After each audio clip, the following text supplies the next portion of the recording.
रात के समय जब कोई आपके पीछे चलता है तो लोग अक्सर कहते हैं मत मुड़कर देखना।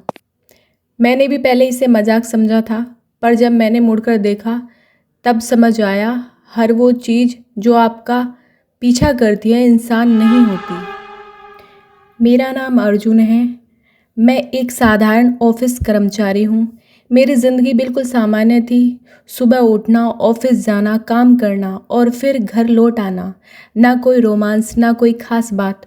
मुझे लगता था कि बोरिंग ज़िंदगी ही सबसे सुरक्षित होती है। लेकिन मुझे क्या पता था, एक दिन मेरी यही ज़िंदगी डर की एक ऐसी परछाई से टकराने वाली है जिसे मैं कभी भूल नहीं पाऊंगा। हर दिन की तरह उस दिन भी मैं मेट्रो से उतरा और ऑफिस की तरफ चल पड़ा। रास्ता लंबा नहीं था, पर आधे हिस्से में सन्नाटा रहता था। दोनों ओर पुरानी इमारतें और लंबे पेड़ जिनकी छाया में चमकता हुआ सुनसान फुटपाथ। मैं कानों में म्यूजिक लगाए चल रहा था। तभी अचानक महसूस हुआ कि कोई मेरे पीछे चल रहा है। पहले तो ध्यान नहीं दिया, सोचा कोई और होगा। लेकिन कुछ सेकंड बाद अजीब बात लगी। जब मैं धीरे चलता तो वो भी धीमे होता, और जब मैं तेज चलता तो उसके कदम भी तेज हो जाते। मैंने एयरफोन निकाल दिया। अब आवाज़ें साफ सुनाई दे रही थी। दिल की धड़कनें तेज हो गई। मन किया कि पीछे मुड़कर देख लूं, पर फिर खुद को रोका, शायद वहम हो। मैंने चाल बढ़ा दी, लेकिन वे कदम अब भी पीछे थे, जैसे परछाई साथ चल रही हो। किसी तरह ऑफिस पहुंचा। रिसेप्शन पर लोग थे तो थोड़ा सुकून मिला। पीछे मुड़कर देखा, कोई नहीं था। मैंने खुद को समझाया, दिमाग का वहम है, पर ये तो बस शुरुआत थी। अगले दिन फिर वही एहसास। मेट्रो से उतरा, 2 मिनट चला और फिर वही आवाज़ें, एकदम वही ताल, वही रफ्तार। इस बार डर ने सच में पकड़ लिया। मैंने हिम्मत जुटाई और पीछे देखा।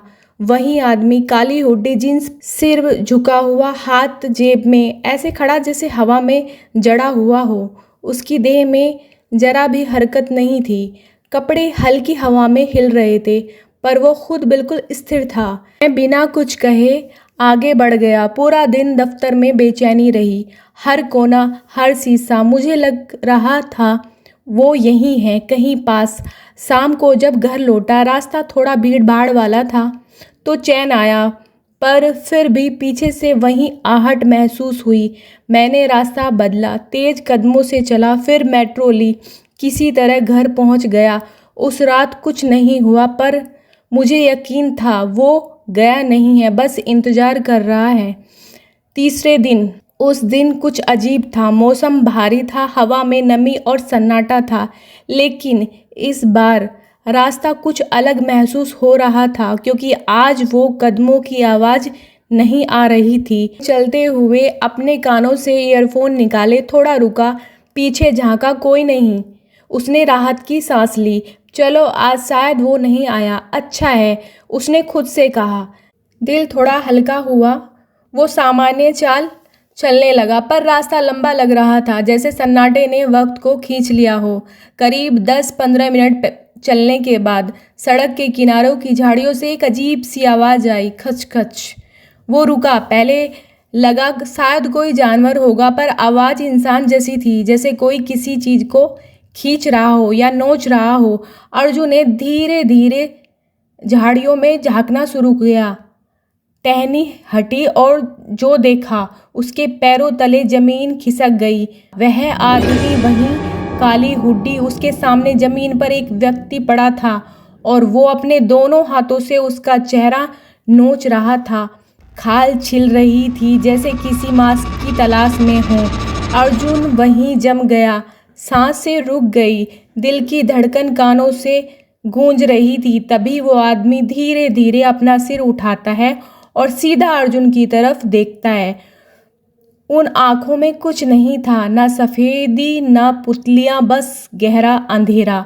अर्जुन का शरीर जैसे किसी ने बिजली के झटके से जकड़ लिया हो।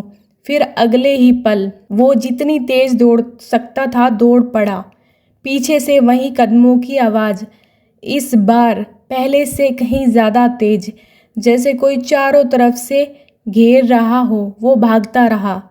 सड़कें मोड़, सिग्नल सब धुंधले पड़ गए थे। बस एक ख्याल, घर पहुंचना है। आखिरकार वो बिल्डिंग के गेट तक पहुंचा। हाथ कांप रहे थे, चाबी गिर गई। किसी तरह गेट खोला और अंदर कूद गया। दरवाज़ा बंद किया। बाहर से कुछ पल के लिए सन्नाटा रहा। फिर एक थकी हुई लंबी सांस की आवाज़ आई और सब कुछ शांत हो गया। अर्जुन उसी दरवाजे के पास बैठ गया। सांसें उखड़ी हुई थी, आंखें लाल, और उसके कान अब भी सुन हो रहे थे वो आवाज़ ठक ठक जो दरवाजे के बाहर से धीरे धीरे गायब हो रही थी।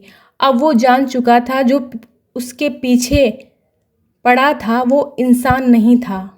अगले दिन मैं दफ्तर नहीं गया। मैंने मम्मी पापा को भी कुछ नहीं बताया। बस एक फ़ैसला किया, मैं यह शहर छोड़ रहा हूँ। कुछ ही दिनों में दूसरी जगह शिफ्ट हो गया।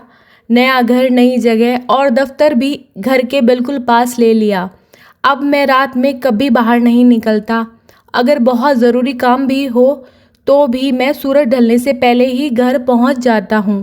लोग कहते हैं डर भाग जाता है, लेकिन मुझे लगता है डर हमें सिखा देता है, क्योंकि आज भी जब कभी रात को हवा थोड़ी तेज़ चलती है या कहीं से हल्के हल्के कदमों की आवाज़ आती है तो मैं बत्तियां बुझाता नहीं और मैं कभी पीछे मुड़कर भी नहीं देखता, क्योंकि मुझे पता है जो पीछे चलने वाला होता है वो हमेशा इंसान नहीं होता।